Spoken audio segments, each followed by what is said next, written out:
Tosubwe chiddako ku AC Media UG. Childhood traumas, Esther, is very right, and zireetera abaana okubeera nga babeera very affected in so many ways. Nti eri omwana gw'ojja okusanga nga taperforminga bubi mu class olw'okuba musiru, nti oba talina magezi ga performinga bulungi, naye ebintu byalaba ewaabwe, ebintu byajjanga alaba bimulemesa oconcentratinga, naba nga tasobola kuperforminga. Okitegeera, all that is trauma. That trauma ebemuleetera okubanga tasobola ku expressing and to utilize their brain or their gifts as he or she is supposed to. Kati nabeerawo nga omwana mukanyamu kuba migo ku ssomero. That is why schools need to really upgrade in mental health. Nti omwana nga temunamugamba nti musiru mu class muwa stream west. Eriyo abaana bakuzibwa mu bikomera nga takyala talinaako muganda we gwazannya naye. Nga ina stage mu butobe gye yamisinga ey'okuba mu baana n'ozannya n'oyonoona ebintu n'obeera omwana. Okitegeera, n'osanga omuntu eri abasajja be tudeetinga ng'olaba ayagala nnyo okumwagala. Okitegeera, ayagala bamwagala ennyo nnyo nnyo, abeera very emotional. Omusajja? Kati most cases abaami abo nze nalaba abaana nga bagamba mbusimanyi ababadde mu hotel ne bajja ne babasikayo ne babafulumya wabweru baatugamba tetulina kubya bifaananyi mu toilets zaabwe ne toyi yokka. Gwe Esther, who told people that toilets are for taking in pictures? Ani agamba abantu mbu toilets balinaze kubisaamu ebifaananyi? It is wrong. Nedda, a toilet is a very private area. A very, very private area. Okitegeera bulungi. Gw'ayagala okwekubya ekifaananyi mu ttooyi, genda okwate ettooyi yo ey'ewaka. Etali ya public. Ze simanyi oba yankoma oba yaki. Naye, toilets are very private areas. Okitegeera? Olaba Esther, cameras zino they capture things ebitalina kukwatibwa. And when you look at places like 4 Points, si kye kisinga obwebbeeyi mu Uganda, but their target market is for rich people. Tebannayitako ku bantu b'emu Kimumbaasa. Okitegeera, tebannabayitako ab'ennabweru. Okuggyako w'ennabweru nga weekakasa. Akasente ko tekagenda kukuluma, bagenda kuwa emmere gye bakuwadde bagambe ssente ze zino olye.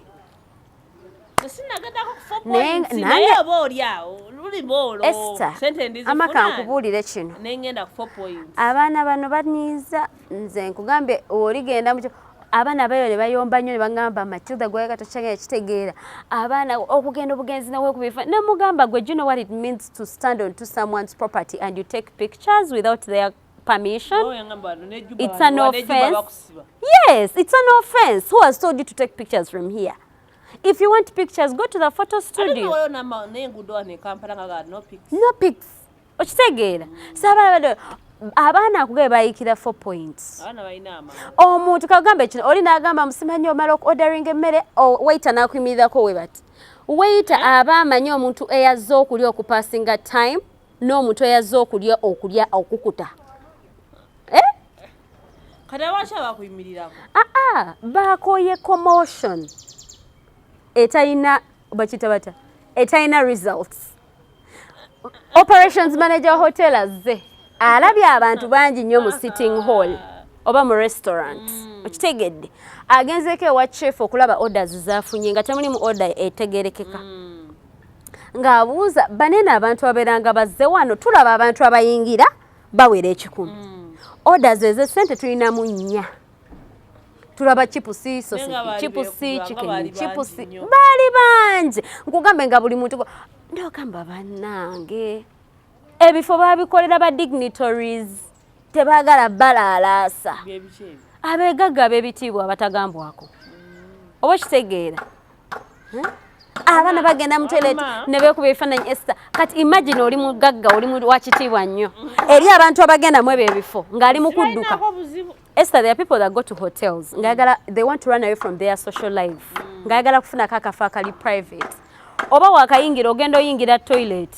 Nga wali omuyeye gw'abawala beekubya bifaananyi mu mirror.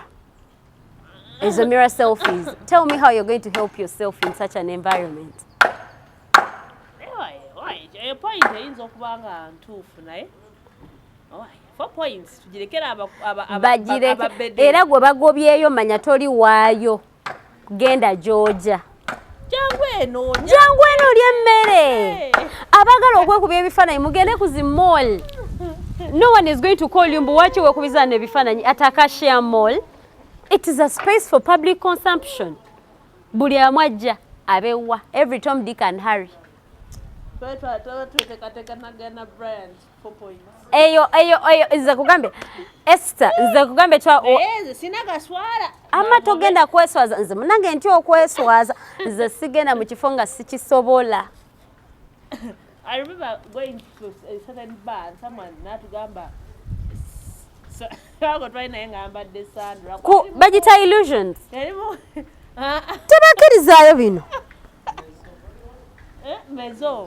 mezo illusions mezonoir kati ngoddeyo oveeyo gamba nze kumulaba nadde nguze kipa emitwalo 5 bangobye eriye yaguzeeyo obukadde 8 totunyumiza era senga tewagiguze omulala yagiguze. Thank you. Bw'obadde tojja tubadde tetutunda wagenza okujja mu kafo kafe ng'olina we wakawulidde ku muntu omulala eyakalimu. So okutwalizawamu 4 points ya munaku. No. Abantu balina okumanya tetuna kigamba nno si ya munaku.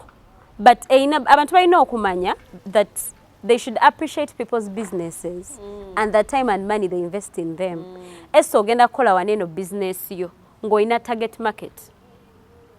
Okitegeera kati ate bw'owulira abatali ba target market yo nga bacomplaining ogane bannange kati bagamba vume like bagenda gamba njogera bubi waliyo nemewawo ne bakasitoma abakisusa oyogera ate bwotyo omuntu ajja bwanaga tebalina kasitoma kaya simply tebaguzeewo byakulya oba kitegeera oluusi oguze ebyokulya esanze kagambe kino oluusi oguze ebyokulya oguze chips ne sausage for them their target order is an order that goes above 200,000. Go balekedde emitwalo 8 owulira okoze nnyo. Who has told you they are going to applaud you? Bagende bayebaze Katonda bane twebaza nnyo Matilda yazze naali emmere yaffe emitwalo 8.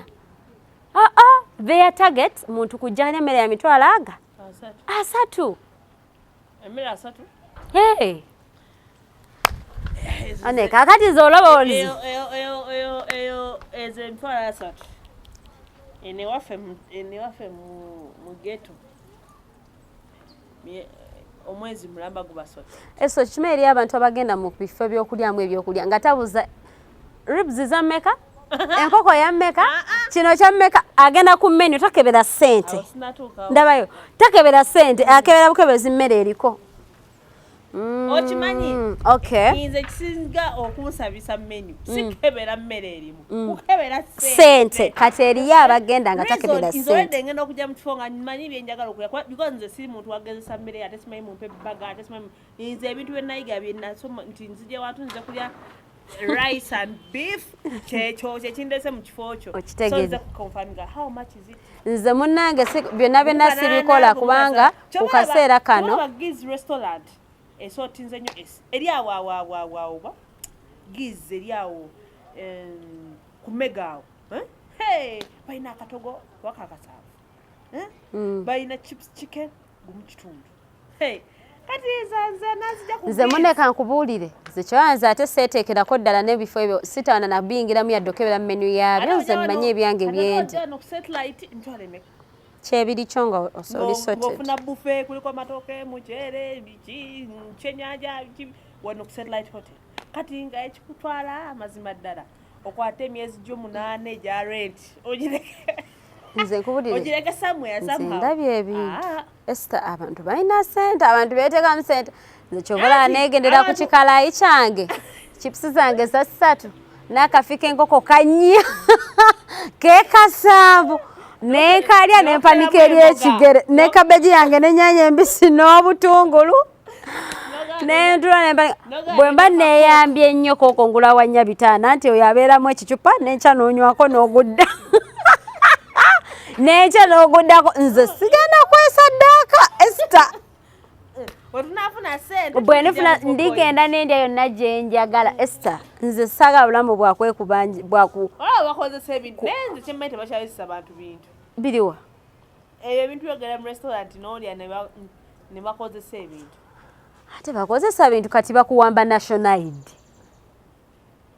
toyina national ID bagamba leave a collateral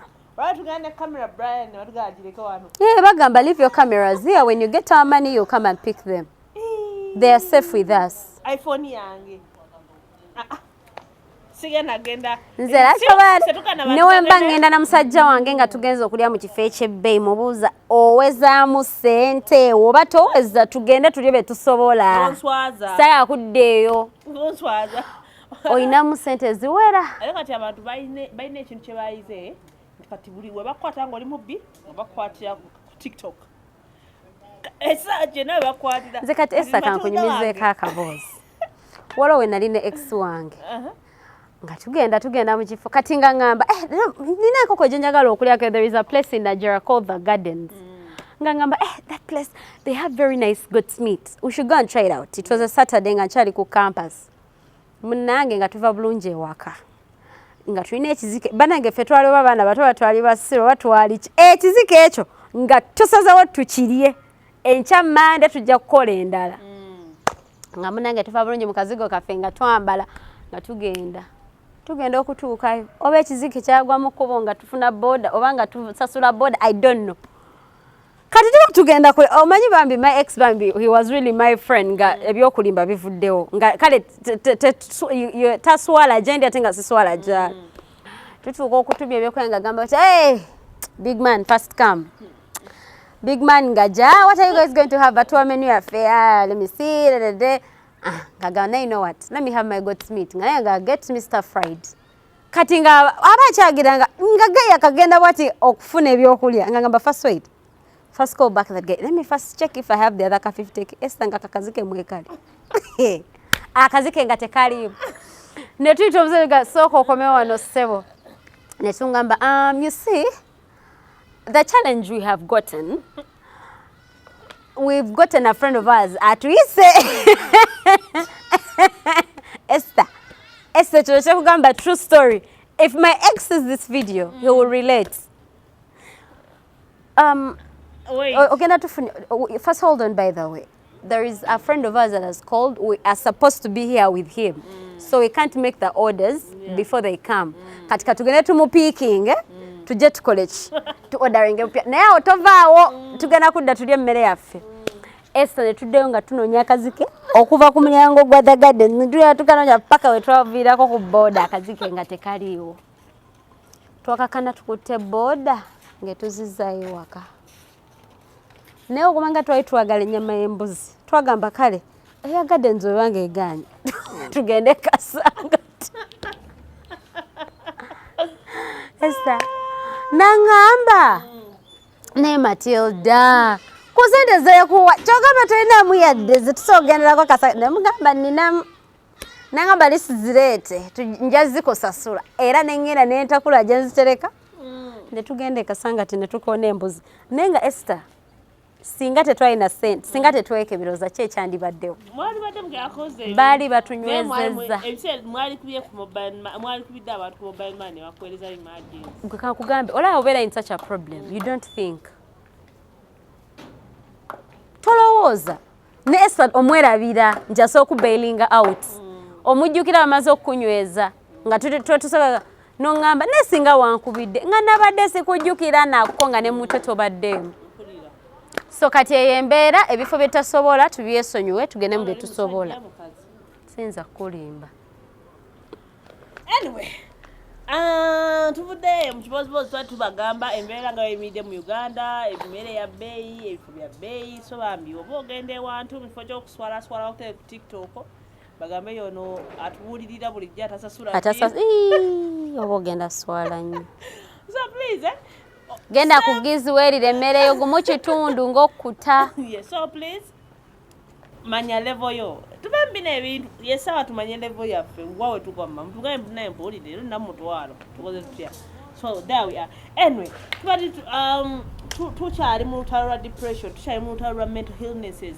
tukyali mu campaign eyo tuli mu kulwanisa mental illnesses twongera obbaga muntu egatteko tulabe nga kino ekintu kiteeka kubanga saawa zino kyekisinga otutawaanya left right and center ekisinga otutawaanya ffenna kitawaanya bazadde baffe kitawaanya ffe kitawaanya abaana baffe kitawaanya n'emikwano gyaffe so please let's join hands tumanye ebintu bino naye tuleta abasomesa bantu bagenda kuba bajja wano okusomesa kwezo embeera ez'enjawulo please tusome because tumanyi kati edda twamanyanga ebirwadde tumanya nti ebirwadde byaffe sukaali musujja this time around you're sick and you don't know at the end of it all ekyogenda kwetuga we don't want that so beera wano ku S media oyige oba joining a campaign eno you can join this campaign by sharing your story together yes join us fight this so please tubagala nnyo mutujoininge tulabe naye ngaonaku olwali tulina Matilda as usual tugenda kwogera ku childhood traumas ayinamu experience ey'enjawulo Matilda wetwagala ku childhood traumas okifuna otya muli oba okitegeera otya nga nze childhood traumas kyenkitegeeramu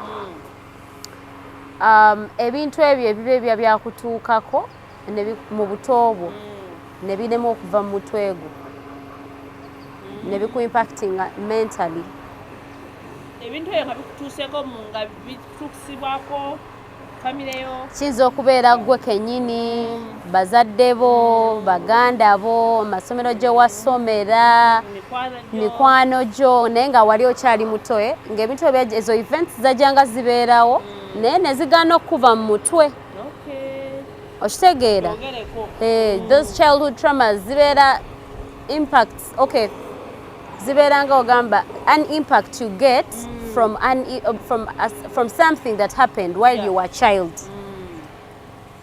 naye nga trauma kibeera kibi biba bibi tebiba birungi ebyo byakutuukako biba tebyali birungi biba byali bibi okitegeera for instance eri abaana abazadde bamwe bakula beekuba like wakule wamwe ngola mama ne tatawo beekuba okitegeera that can cause childhood trauma abaana abamu they were raped all that ebeera childhood trauma abaana abamu they were sexually harassed of course there is rape mubeeramu okukwata mbifo ebitaali bituufu ng'oli muto ate bakugamba ng'ebigambo ebiri very coercive ebigambo ebiwemula eri abaana bakula mu environments nga ziwemula nnyo so all that can cause childhood trauma ate childhood trauma tekoma ku ggwe affectinga n'abantu abakwetoolodde naye ng'eri ku ggwe kati sometimes ebyo ebintu by'oboze ng'oyitamu ng'okula bigenda ne bikuaffectinga paka obukulu bwo no endinga up nga oza balance eri ku bantu abakoze eki abakwetoolodde okitegeera kati for instance eri abaana babeera nga baali raped ne wesanga ng'oyo omwana because of that trauma ali sad like baina eyo pain like that trauma ebeera nga ogamba pain baba n'obwo obulumi nga bwabalemerako obwo obulumi nga bwabalemerako kyekitiisa trauma nti it's painful okitegeera nti bamurapinga oluusi bazadde be tebaamanya ne kimukulirako nga kikola ki nosanga nga waba n'abamwana waba muwala jagamba nze sagalya ddala abasajja bantama eri abaana gy'okugamba my dad used to know omubuuza ye lwaki toyagala abasajja tatange yandrapinga kojange yandrapinga my cousin raped me okitegeera all that is nga trauma eyo yemuleetera oba nga tali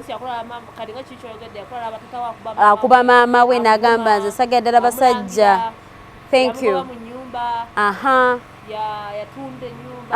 kati baba nabokula noga nze saga kunyumiza musajja era nze bwe saga nakufumbirwa nze saga that trauma oluusi bwe weetegereza omuntu enogezaako okwogera naye n'omunyubuza ye bannange ye wammwe mwakula mutya mwana tata waffe yakubanga mama waffe era nze tonyumiza bufumu me can't even stay with a man abaana eyo trauma ate nga tawonanga they've never gotten time to get treatment and get healed from it okitegeera so that trauma sometimes ebeera permanent oluusi ebeera temporary okitegeera So wabeerawo acute ne critical.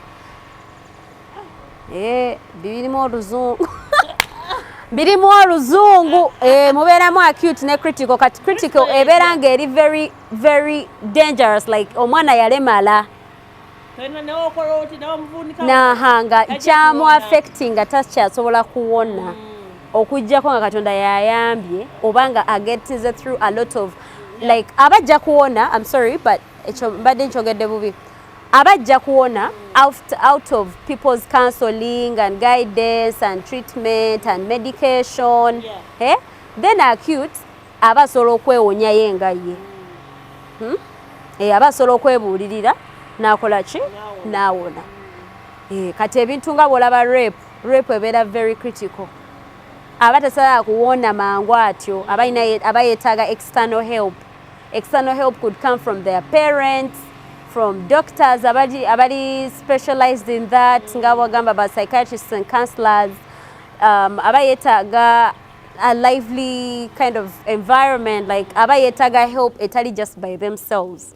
Ng'eriko n'abantu abalala bamukola ki? Abamuyambako. Then akiteesobola okuba nga just nga Esther just nja kujja nkunyumizeeko yogereko nange empone nga setaga nnyo bukugu okumponya. Okitegeera. So childhood traumas, Esther, ziri very right, ate zireetera abaana okubeera nga babeera very affected in so many ways. Nti eri omwana gw'ojja okusanga nga taperforminga bubi mu class olw'okuba musiru. Nti oba talina magezi ga performinga bulungi. Naye ebintu byalaba ewaabwe, ebintu byajjanga alaba bimulemesa oconcentratinga. Naba nga tasobola kuperforminga. Okitegeera, all that is trauma. That trauma ebemuleetera okubanga tasobola ku expressing and to utilize their brain or their gifts as he or she is supposed to. Kati n'abeerawo nga omwana mukanyamu kuba migo ku ssomero. That is why schools need to really upgrade in mental health. Nti omwana nga temunamugamba nti musiru mu class muwa stream west. Gyebiri. Nzibato bange gye basomera bawa streams. Kati olaba gwe kyo kyoyogedde. Olina child trauma that came out of that. Nali nsomera kwa Piawaz. Abajjukira because me I started my P7 2009. So paka diga na vibe va P1 paka P7. But twalina bi streams simanyi bi Jupiter, simanyi bi Mars, simanyi bi Chi. Streams olumu 2-3 na mwemuli ezo simanyi abafuna 30 abafuna 20. Kati olaba ekyo ekintu Esther, nze ekintu ekyo sikyagala ddala, nze saatwala manange musomero gina bintu ebyo bistreams lwansonga abaana babaleetera okubeera nga bali demeaned. Ate babalowooza nti omuntu alwana nnyo. No. Kati eriyo abaana abalina sense of giving up nga tamanyi kwepushinga. Already bamanyi ndi musiru kaneeberere mu west yange nga tekimuluma. Ate era oluusi n'omwana okubeera neyo character era oluusi ebeera nga ekintu ekyo ali traumatized in a way nti yeevaako. Eri abaana bakula nga beevaako ng'ewaabwe eri ebizibu bingi and abaana abato tebalina bwongo butulawo n'akunyumiza kiba kimunyiga ye nga ye. Kitegeera. Kati some childhood trauma zireetera omuntu okubeerawo n'agamba kale ye nakikola nga revenge.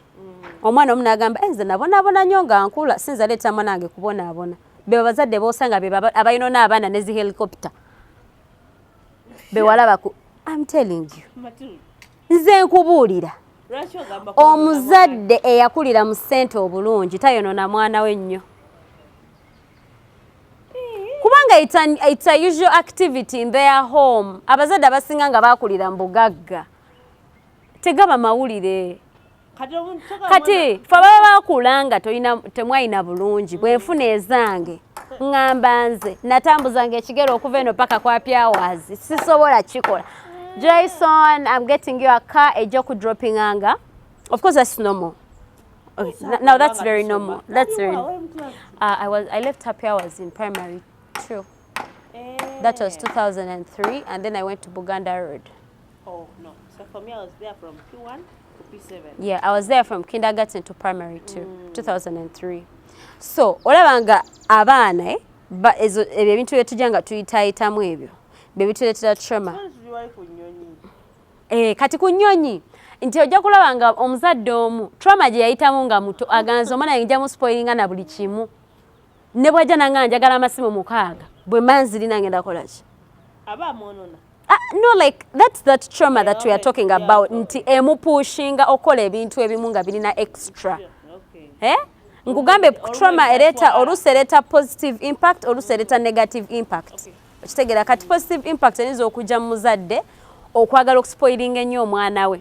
Omuzadde omu ng'agamba nze bankuba nnyo emiggo. I can't cane my kids. Nze bankuba emiggo n'empunga. I can't cane my kids. Oli nga tagana tisaa kuba mwana olw'okuba ye tebaamukuba. Nga baamukuba nnyo. Oli n'akuganza essa sagabeera abantu waleekaana, saba abantu bandeekaanira. Kulwakuba maybe akule wawe nga bazadde be baleekaana, mama wabakeera n'abawalakata eri abaana awo ku social media bajja kugamba. Omumama wamwe ng'akeera n'abavuma okuva ku makya. Ng'ayomba. Mwaye basambulirwa ng'emuve mu nnyumba yange y'omufulumya ng'oweereza amazzi olesa ebintu n'ayogera. Kati be abantu b'osanga waba musajja ng'agamba nze saga kundeekaanira. Era nga bw'omuleekaanira bw'afuna omukazi omuyombi tabeera we waka. Ajja tambula ng'agende yadde kiro nga yeebaka bwebasi. Yes, bw'abeera mukazi n'afuna omusajja omuyombi nga tasaa kulastinga na muntu ayomba. Era nga nze saga muntu anyombesa. Okitegera, all are childhood traumas. Nti ezimu zireetera abaana obusungu. Oli ng'agamba I just want to be alone. Be abantu b'osanga ali loner. Not every loner yeeyagalira okuba loner. Abantu abagala obeera bokka. Eri abantu awo ku social media begamba I'm a loner. Simanya I love being alone. I love my space. Ebimu bibeera childhood trauma. You have a problem. They have a problem. Kubanga abantu twatondebwa kubeera social.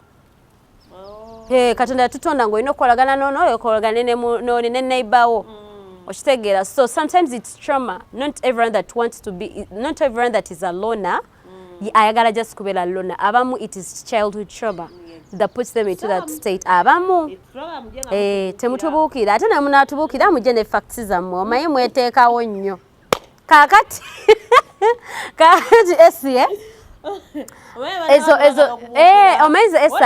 I love arguing with someone ng'ayina facts. Saagala muntu ayogera boogezi. I love it. Kubanga nze we mbanga njogera ebintu byange I take my time okubironyerezaako. So not everyone that is a loner ali loner because ye bamutonda ng'alina okubeera loner. Okitegeera abamu it's childhood trauma.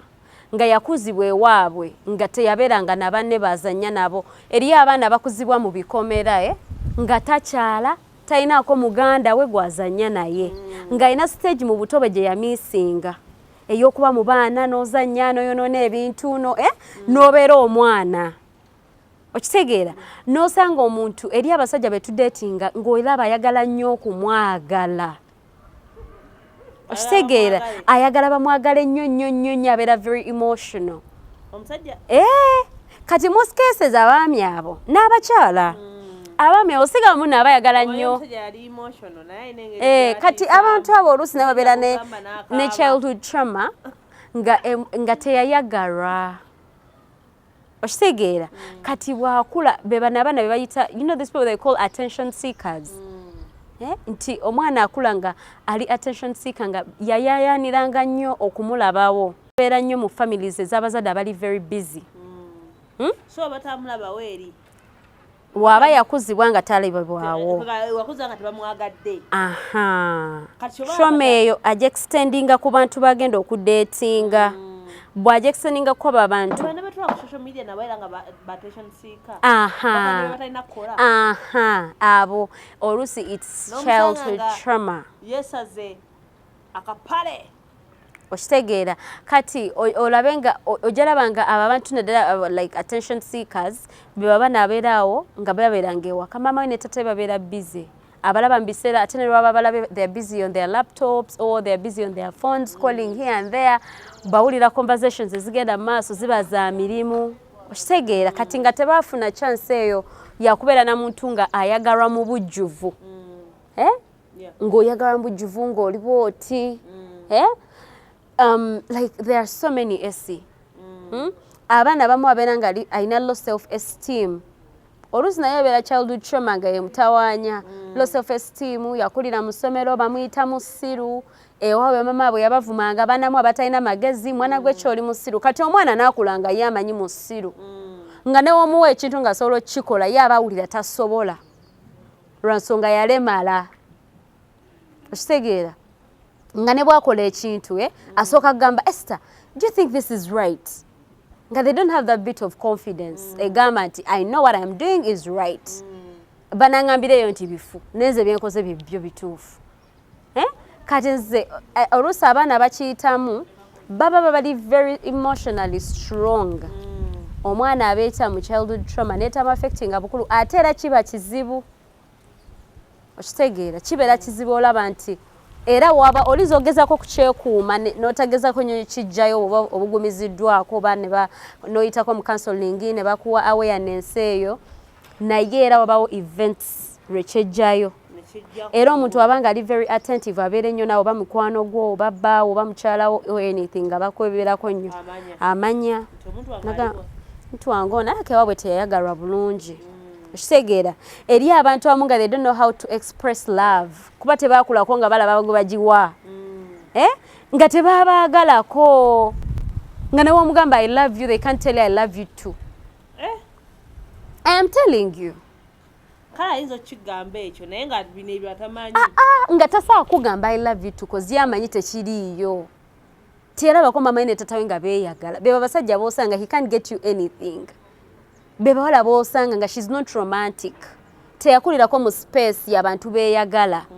Olaba abazadde be tubeera nabo Esther. Batulaga nnyo ku ngeri gye tulina okweyisaamu eri abaagalwa baffe. Okitegeera bazadde baffe either they make us to be great partners or they make us to be the worst partners to our future partners. Nti oba wakuzibwa mu maka nga taatawo ne mama eva babanga ne fesi zawe nga ziri gurumi. Mama gundi kiki? Taata gundi ogamba ki? Okitegeera omwana oyo akula nga talina mukwano ng'ali very tough. Aba agenda kuwa banne obuzibu bano banaasanganga. Abagadde okumwagala, abagadde omubeererawo, abagadde okumulaga nti in this world they are nice people. Okitegeera naye omwana akulira ewaka ewali abazadde abalinga nga bazanya.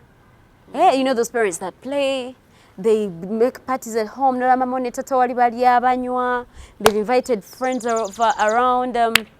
Babadde ewaabwe bayise badidde wamu. Bagenze olayo mama waleze ku tata waleze ku mama wo. You don't have to kiss in front of your kids, but you have to show them there is that kind of friendship, there is that kind of love. Okitegeera ne oba nga toli ne mama we oba ne tata we naye yo omuntu gw'oli naye balage nti when you have someone that you love you have to express your feelings to them. Oba kiraba kyo bakugamba nti abasajja Abaganda bamanyi olaga omukwano. Abaganda? Si kyekyo. Ng'osibye fesi. Naye nga Esther, let me not kumenya tribes. No, it's okay. Why is it like that? No, because by the way, kubanga olaba abasajja Abaganda edda babakuzanga nnyo nga babatendeka okwagala bakyala baabwe. Okitegeera bafunanga counseling from their elders. Omukyala omugulirayo ku lugoye ku ssekukulu lwakuba nti ebiseera byabanga bya ssekukulu nga bayinza obutamuga every day but at least once in a while do something for your partner. So olaba nga abo abasajja ogwo mukwano era abaana baffe bayiga bye balaba si bye bawulira. Because sometime back no muntu gonna late daga kibeera ku betuulira betulaba abana kyekirala kotupulira naye ate abaana abato balina stage momwe bakula nga bye balaba bye basinga okukwata. Okitegeera bye bawulira it's also a stage gy'otuuka ng'otegera nnyo byokola ki naye amasteringa nnyo kyalaba. That is one babeera babasomesa standing stick, sleeping stick kubanga baba bakiraba so nga bwakiwulira bwaconnectinga nekiri then they put it in their heads and they learn it. Okitegeera so kati abaana baffe ekintu kyonna kye bayiga bakitegera nnyo nga bakiraba. Omwana omuto oyinza omugamba maama wo tayagala taatawo oba taatawo tayagala maama wo n'atakikakasa, naye ate n'alaba taata we ng'akubye maama wo oluyi n'ategeera wamma tamwagala. Okitegeera omwana ne bamugamba taatawo avuma maama wo naye nga badde nga takola ki tamulabangako ng'akola ki n'agaana okikkiriza naye n'amulaba ng'amuvuma n'akikkiriza. Okitegeera so bakwata nnyo ebintu bakola ki bye balaba okusinga ku bye babagamba. Kati era kyo babeera bagamba nnyo abazadde nga okuza omwana omuto ofubanga nnyo olaba nga weeyisa bulungi nnyo naddala ng'omwana we akyali muto kubanga byakwata at that certain age of from like 2 years to that toddler stage abitegeera nnyo. Kati waba yakulaba ng'okuba maama we era omwana oyo agenda kula agenda kuba abakazi ajja baboggolera ajja bakuba. Okitegeera ne woba toyagala nnyo Esther ng'owulira omukazi akunyiizizza banange ofubanga nnyo n'olaba nga tomukambuwalira maaso ga mwana we naddala woba olina omwana omulenzi. Okitegeera nze Esther I always tell my son I love you no matter what. Okitegeera alinza oba tamanyi I love you kitegeeza ki naye alisa amanyi okyogera ate that the more he's growing up atandisa okitegeera I love you means you love somebody oba okiraba like I'm making a, like I don't know or making a notion nti omwana womulaga ebintu ebiri positive all the time. Toyogerera abasajja mu maaso g'abaana bo abasajja batamaza abasajja bw'oba oli single mother bambi tukwegayiridde maama ng'oli single mother don't tell negative things to you about certain people in front of your kids. Nyumya ne Esther mubavume mubasesebbule abaana we bajja mubawaane mubasuute mubawe n'ebirabo ne zaawaadi abasajja bo batawanyaamu naye tomuddawo omukalakata abasajja baddamu okitegeera nze wankugambira kino ekintu every time sigenda kukozesa abaana babalala nze kuba nina owange gwendabirako when you're talking noyogera ku taata we emboozi newaba simbi naye noyogera bogezi dadi bw'aba badde alina kyakola apoozinga oba kitegeera bw'aba alina kyakola apoozinga era n'omulanga ng'akyusa akukoze eki akutuludde kitegeeza babeera attentive bw'oba obadde omusitudde arelaxinga namu bw'ati ng'akulaga byonna byemukola nkola ki mbiwulira era mbiraba. That is why you have to be very careful of the things that you say around your kids kubanga either bigenda kukyukira abikukozesezeeko kuba abaana bo tebeerabira ate jjukira abaana tebaba bato lubeerera naye akula n'afuuka omusajja oba n'afuuka omukazi be wayogeranga naawe kolonye nakola ki n'abikugamba n'ogamba nange ekiki kati awo otali kugamba abaana ne benda twayogeranga wano ebintu twabikola myaka 2 emabega naye ng'omwana abigamba nga taakaaba n'okukaaba ng'akaaba n'okukaaba ng'ogamba what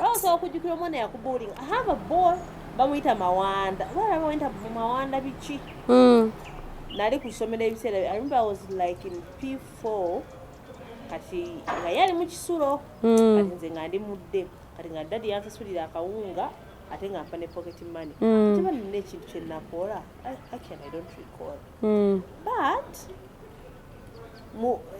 nga bukaseera ngamba nja kuloopa ekiseera nja kuloopa kati nga eringa routine nti nina omuwa sente zendeetanga okuva ewaka ozimuwa for a full term bannange nga yali w'amaanyi mawanda yeetagala bako I remember that ekyo ate nga kyadda okitegeera kati imagine omwana nga akiraba ewaka buli lunaku nga there are things their parents do in front of them on a daily nakati ate kyonna kikwata nti nebwendikira ku makya nenifuna abaana omwana alina omubeeza wambulire everything kati okiraba ekyo that traumatic incident eyakutuukako ekuleeta oba ng'ogamba if I ever have my kids alina okumbuulira nze ekintu kye basinga okunkolera okuntamya ennyo era nga singa mukama teyanyamba naye nja kukyawa nnyo okusoma basomesa kunkuba nnyo kibooko okitegeera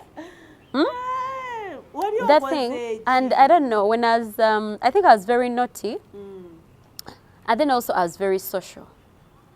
So in me being social, people always misunderstood me. So in my being social, like you have your friends, they are boys, they are girls, because I don't know, abaana abamu tukuzibwanga tuli different. I was the firstborn. It's not like obana inewa fenga bana balenzi bokabe nakulanga nabo to be like more fond of boys than with girls. Nenga abasomesa banjogerera ekintu ekyo. Omwana Matilda yagala abalenzi Matilda. Ekintu ekyo ne kindeta ate nno mbebaza. Bebale kunjogerera kubanga kyanyambako like okwekuuma, because I always wanted to not to like you wanted to prove them wrong. Thank you so much. Katinga waliwo nzijukira nze omukazi yangamba ekintu ku kyalo kyafeeyo nakulira nabweru, omukazi yagamba omwana oyo Jackie oyo nageza suka P7 oyo nengoma ebwe nali nenkana nga ndi mumpi bwenzi. Imagine nga that is a parent, another person's parent, teyali muzadde wange, but I don't think katino kankubuli kankunyumiza emboozi. Omukazi nga nzika try tuzanya kakebe twegoba like I was a very social person, and I think my son has also taken that up. Nga I can greet you like no jango tamagamba hi segera ngoli muntu mupya, and then I greet you, and I was always very liked because I was very social. I think I was very young. Katinga abantu abapya ababeda ku kitundu baba already bamanyi Jackie, because ku kyalo bampitanga Jackie those kind of stories. Kati nembelanga ngomukazi agenda nomwagamba bamuyita mama Chorus nga agamba oyo mwana okusoka bambi I think I was like in P4, that Chorus I was like in P4 or P3, something like that, around 2004 5. Okumanya nkijjukira no emyaka egyo ebiri tegimvanga mu mutwe nga agamba omwana oyo Jackie tumaye bali suka P7. Nagamba amazima ga Katonda mugulu oyo mukazi yakyogera nga mpulira bwali budde bwa kawungeezi tuzanya kakebe twekweka omukazi nanjogera ke gambedde nengeeri nga n'abasajja simanyi nga n'ebyokusoka P7 sibe kye bitegeeza okitegeere. Kati nengamba like nekyannuma nengamba yiyi omukazi mukoze ki naye kubulya Esther, I prayed to God and I made sure I study up to university. Anti shembuza we bamalako P7. Ate ababe bajimalako naye okay, I don't want to like put it back like that because mukama yanyamba. You have a problem. Abantu abo tubadde nabo ku byalo. Not a problem. I don't know. Bangambe ntya. Tulina abantu betubeera nabyo ku byalo. Abefranti simply because neighbor akumanyi nnyo. Atandika okumanya diro n'azaala, diro dibidde ku lujja, ebintu ng'ebyo byonna but naffe experience twagiinako abantu obutajja kumalako oyo mwana kangweja tumulaba tajja kumalako okitegeera so batamalako ekintu ekyo kyannuma nnyo n'ekirala actually tulina n'abazadde actually tujjayo ne ku bazadde bye tuba twogerako omuzadde abeewo ng'alina abaana be basatu oba bana oba bataano naye ng'alimu balengeza Katonda n'amukuba omuggo gwalengezza ennyo n'amuguyambusa. Kati ate ye gwayita omwana wange nze omwana wange gundi tayinza kunnyooma ebyo. Kati munnange omukazi oyo nga ngamba ebintu ebyo naye kale ekyatuuka anyway, I don't want to use that language because some of our kids are even my friends. That's why I don't want to say whatever happened to them. Naye nga kale kyannuma kati when nagenda ngankula we had a maid namugamba okimanyi nti mama gundi yangambe bwati ne bwati nangamba ki omanyi ekyo kitegeeza konze ki yagambye ojja kufuna olubuto simanya biki mama balanga esana kama maziga nengamba nze ngafuna olubuto nenga esondaba I was very short and tiny bami nga ndowooza newo bamusajja nga wandinyonoonyo nsaasira ogamba kankaleka akaana k'abandi. I had to make sure I study and study until university and beyond, and I thank God that He did it for me. I think we are still studying. Ati katika no kati ne otuka mu high school abasomesa ne bakwagaza abasajja ne bakutuusa ku S4 S6 oli mu senior 1 nze nzukira naddeyo mane Esther naddeyo okusoma mu form 5 teacher nangamba oyo mukazi amuyita Madam Koni nangamba Matilda okomyewo mu ssomero lyaffe olyoko kyanga abalenzi baffe basambe nga akapiira football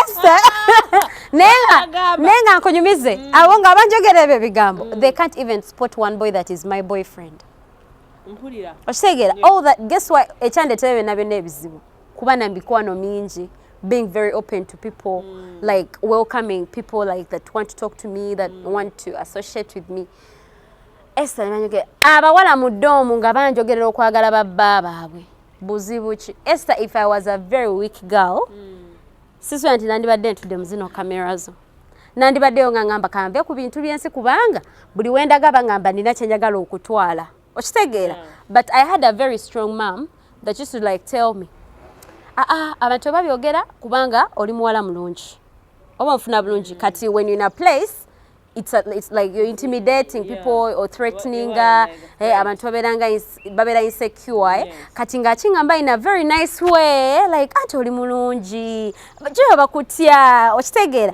naye mwana gwe tokozesa ebigambo ebyo kubanga kati bona okola ng'akuwaana ate n'akutiisa abazadde abamu nga yebitajja biga anti oli mulungi okitegeera ye babera ayagala bakola ki olumu nga balowooza yengeri mwana gwe kati nembeera nga ntya nnyo ngamba banange ne Esther nze nengamba omuntu gwendisanga ngayogera ekigambo ku mwana wange omwana ge every time I talk to my kid nomugamba first tell me Jason so when you're at school what happens there nagamba this naye nagamba teacher nabwangamba if my kid ever tells me a teacher said anything negative I would respectfully have a talk with that teacher like that one I made a promise to myself because mberanga ngamba I don't know if my kid has that kind of motivation or that kind of courage to go through what I went through because of people's mouths and bad attitude.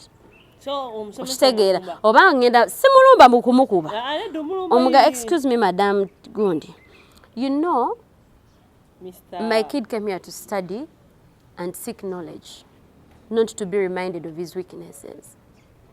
Okitegeera I brought him to be better. If there are any flaws on him I need him to be excellent academically most especially. Byowulira nga bikuzitowerera call us the parents we can advise on how to handle him.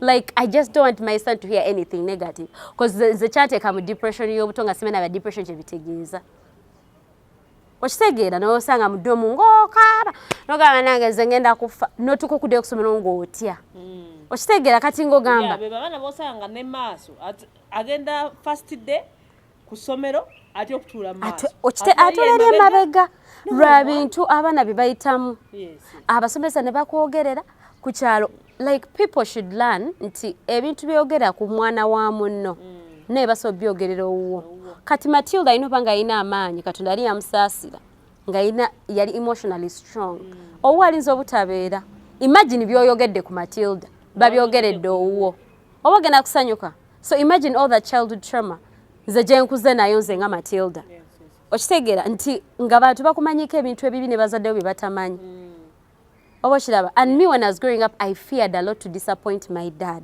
because my dad wasn't a rich dad okitegeera so nga baba bawerayo setaga banange sente zange zino nganzija banange mbegayiridde temunswaza banange njakisoma ebitabo you get that kati ngoba neyo fear kati ng'omuntu akwogerera ekigambo already muzadde wali eri akwegayirira nange tonswaza tofuna lubuto kati kwegamba nobeerawo nga you in mixed emotions naye tumanyi abazadde abakyala nabo balina time wetuka ku bawala baabwe nabo nga bukasa babeera wano okusapule nkubuulira at around okuva mu senior 12 paka lwomalako university omuzadde nze ekintu kye nasookera ddala okukola tatange kye yatugamba nga banange mbagayiridde temudetera nga abalenzi b'okunnabweru kuno oba kitegeera abo gwe nga ngamba banange mbegayiridde temudetera nga abalenzi b'okunnabweru kuno nga kyabagamba era ffe twakula nga ku kyalo batumanyumanya omuwala oyo mulaba yambuka abeera mu eri ennyumba taata we yegundi ngera tetulina nga tutya okitegeera naye nga Esther nga nze nakula nga ntya nga banange era mu bintu byonna bira bye making nga sure bwe mbanga nfumbirwa omwami wange alina okuba kubanga nze banjogerera nnyo ebigambo kate banjagaza abasajja ba board omanyi twakula tukimanyi nti okwagala omusajja w'okukyalo kive nnyo mwanange banange mbegayiridde toleetaano omusajja wa kuno abasajja bano tubeena gye babatwala bannange gwe nakunoonya weeri ova eno ogende kukireka banda banange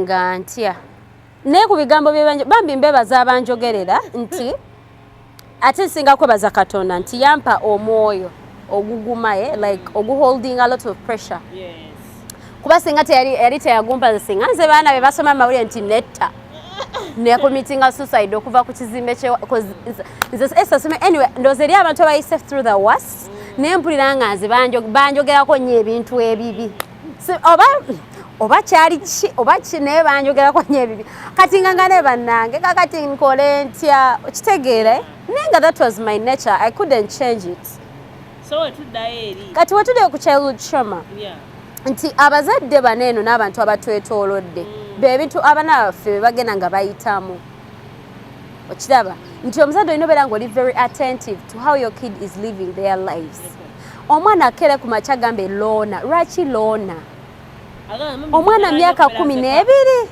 abere loona alina okubeera bweru ng'asamba omupiira ne banne bw'aba muwala nga ali wali ne banne baluka ebintu oba bali kukwoza bintu bafumba tokoso kyali yekka call them talk to them find out are you okay bano baze wano okuzanya ne bakuyita waganya okugenda oba okiraba lwaki tewagenze Esther abadde wano bwedda akunoonya weesibidde mu kisenge lwaki bawo obudde okumanya ebibakwatako okiraba abazadde abeekuba ababeera violent in front of their kids munange essaawa eyo kikola owulira obusungu bukutta omukazi omukooye naye ekyo ekintu nga bw'okikoze oyo omwana agenda kikujjukiza ng'oli musajja mukulu wa myaka 7 oba 5 oba 6 nga tokyasaba kukwatamu g'okola ki ate kijja kuluma nnyo akugambe nga wano omwana mukyala wa mutabani wajja gambe banange father in law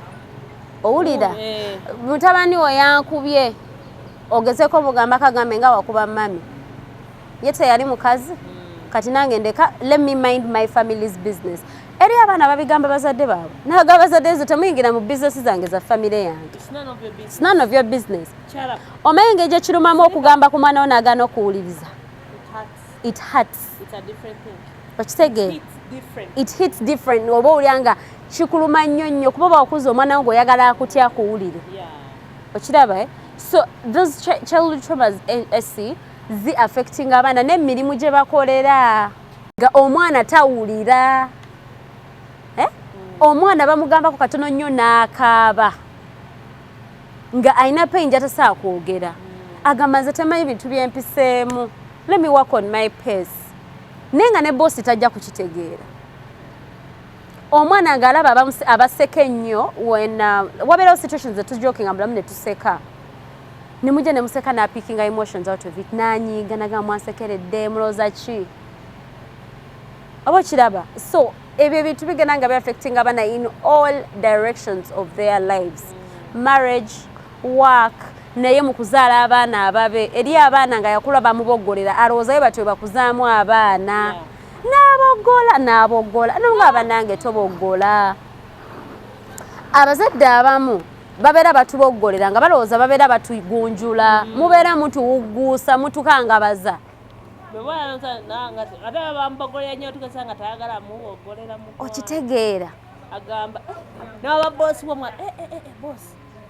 saagala kundeekaanira okitegeera saagala kundeekaanira eri abaana nga yakuzibwa tawulirizibwa like tebamuwuliriza nga ne bwajja nayogera ekintu tebamuwulira ne bwajja nayogera ekintu tebamuwulira kati akula nga tasaa kwogera point nga nze ne bwenjogera ekintu no one takes it serious nga ne waba alina idea esobola oyamba eggwanga lino lyonna ne muba mutudde mu room nga babuuza bane solution kije tuyinza okuba nayo ng'agirina mu mutwe tasa ajogera agamba ne bwenjogera ekintu no one takes it serious bamusekerera eri abaana bayimiriranga mu class okuwa answer banene bamusekerera muse self esteem ye tagenda kuddamu kwogera kigambo n'ekimu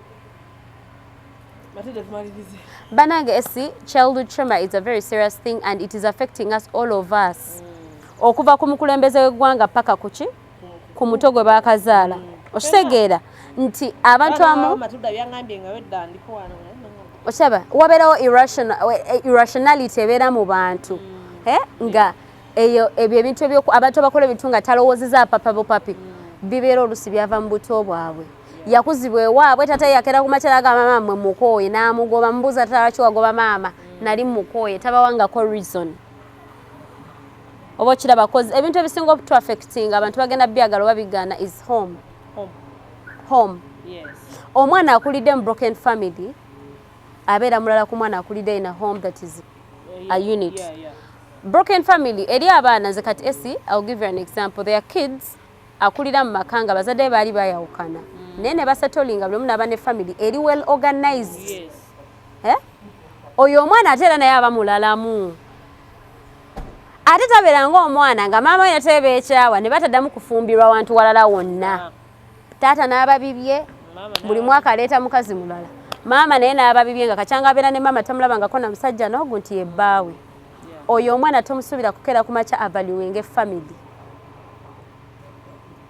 okitegeera omwana eyakuzibwa ng'amanyi taata waffe alinayo family gy'alina egundi naye tagirabirira tomusuubira keera ku makya abeere different from his father omwana tomusuubira keera ku makya ate okubreakinga family tatange yakikola ki ekyavaawo akuza alina ssente ze yeevuga mamotoka naye nga naye teyeeraba nti alina ekizibu ku mutwe oba kitegeera the fact that you're comparing yourself to your father's bad decisions makes you mentally ill you're insane okitegeera the fact that you're comparing yourself to your mother's bad decisions nti ze nga mamange yafumbayo mwezi gumu taliiwo takola nawali mamange had like 5 men my mom she's well she's happy she has a money sweetheart that is not the best thing your mother has ever done so abazadde bonna abatulabeyo twagala mukimanye nti our kids should always bwokera ku makya n'okeera n'ogamba nti ngenda kufuuka muzadde there are things you need to revise into your body weebuulirire ogambe nkoze ntya fukamira osabe katonda omwegayirire omugaye mukama nkoze ntya ako ekyokola ki ekyokola otherwise ebintu babijja kalubamu abaana baffe it's the number one thing that you should concentrate on nga tetunana concentratinga ku bintu birala byonna Esther, childhood trauma is serious. It has put people in a lot of depression. Abantu batya okufumbirwa, abantu batya okusoma, abantu batya aiminga for bigger goals. Kubanga bagamba bannanga ate bwe natuukayo eyo nayo nenfailinga. Nkuze bangamba nze nnemererwa. Eri omuntu nga amanyi okuyimba naye yabeeranga amatu amugamba naye g'oyimba biki ebyo. Nga testart practicing their potential in singing or in any other gifts and talents. So let's try so hard to be as positive and educative and most especially God-fearing. Bane mwena batulaba katubasibula kuba tujja begenda kutonya mental illness yo yaddala naye nga bambi tubagala nnyo. Thank you so much for loving us. We love you so much, so much. Kale tubagala nnyo. Bye bye.